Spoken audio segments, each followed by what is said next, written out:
and when I looked out, I saw that we were heading fast upon a series of iron gates set in stone, wickedly arched and crowned with tall spikes.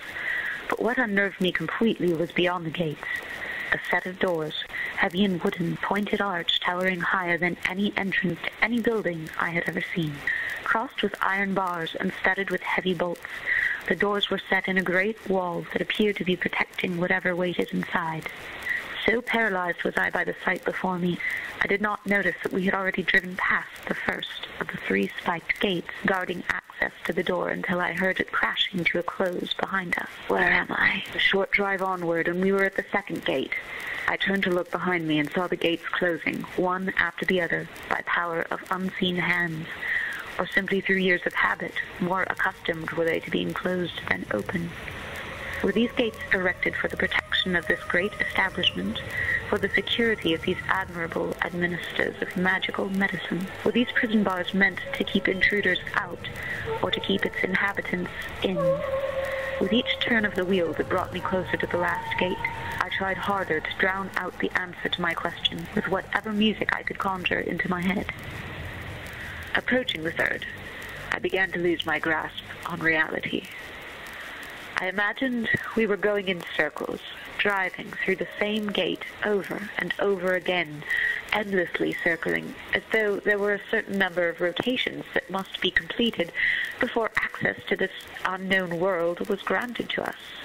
I thought of the lock on the cabinet in my music master's study, the one with 4 lettered plates that had to be rotated a definite amount, and then aligned in a perfect, secret order before it would open. I had once unlocked it. I felt dizzy and much too warm. The wind screamed around the carriage, the wheels rattled, and though the gate was close ahead, we seemed to be eternally racing towards it, making no progress.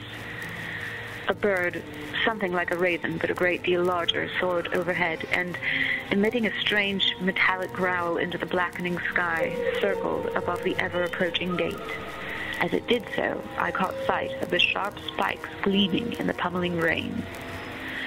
Still galloping at full speed, I heard the muffled squeals of what sounded like a swarm of insects. Looking out, I swore I saw, though I did not believe my eyes at the time, a great pack of rodents, perhaps 100, perhaps more, sleek, furry bodies skimming the earth, leaping over each other, black eyes sparkling. A quivering mass, they swam over the cobblestones like one creature, squid's ink, spilling into water and infecting it with deep black in seconds. How they were able to keep up with the horses mystified me, and when the swarm dispersed and shot on ahead of us, they darted in and out beneath the wheels of the carriage and around the horses' hammering hooves, yet were never trampled. I followed them with my eyes as they melted together again and slipped beneath the gate to the other side like a gush of dark water, the tide coming in. It was all so ghastly, so intoxicating.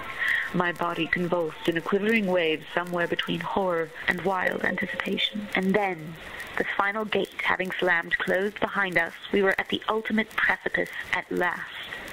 3, 2, 1... The doors began to open. There was an awful grinding of metal, a clashing of loosened chains, and with the sky seeming to come down around us, it appeared. The Asylum.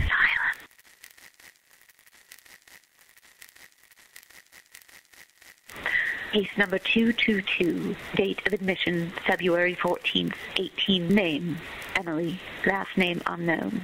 Age and sex, 16 years, female. Married, single or widowed. Single. If any family, unknown. Occupation, habits of life, that could mean anything. Religious persuasion, Church of England, assumed. Brought by whom? Madam Mornington. Headmistress, Asylum, SWVG. Form of insanity, melancholia, dementia. Supposed cause, unknown, assumed genetic weakness. If hereditary, suspected. If suicidal, yes. If dangerous to others, yes. If destructive to property, yes. State of bodily health. Ill. Marks of violence, if any. Cuts and bruises. Self-inflicted, of course. Facts specified in medical certificate upon which opinion of insanity is founded. 1. Facts indicating insanity observed by medical man. Claims to hear voices at night. Prone to bouts of melancholia interspersed with brief periods of excitement, such as to interrupt the peace of the household. 2. Other facts indicating insanity communicated to him by others. General raving. Has made numerous accusations against her guardian, which, as he is a respected personage, are clearly the ravings of a fevered mind. Has violently attacked her guardian, causing serious injury. Has conspired with a housemaid to ruin household property, and attempted to steal items, namely a stone cherub and an ironwork candelabra. Attempted suicide by drowning. How original. Walking the city of London in insufficient and inappropriate clothing. Stealing goods from local merchants. Intent to prostitute. Order signed by... Now, child, I abhor a fuss, and I dislike noise in general, so I demand your cooperation, and am, as you can see, prepared to extract it from you willingly or otherwise. Do you intend to come quietly, or not? Madam, said I come as quietly as the dead.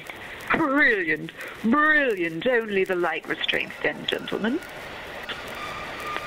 Roughly was I led out to the waiting coach by my leash, and all I could think was, and these are the light restraints. Who are you? I am your captain. What is this? Hello. Awareness is the enemy of sanity.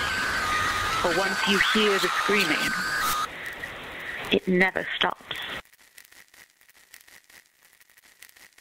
Not just any insane asylum, she exclaimed indignantly, as though I had offended her, though you certainly do not deserve it. You are a very lucky girl indeed, for you have been assigned a bed in the most progressively innovative, the most morally experimental, the most ingeniously directed medical institution for the mentally ill, led by my own dear son, Dr. Montmorency Stockhill. You, unworthy child, are now an inmate of the Asylum for Wayward Victorian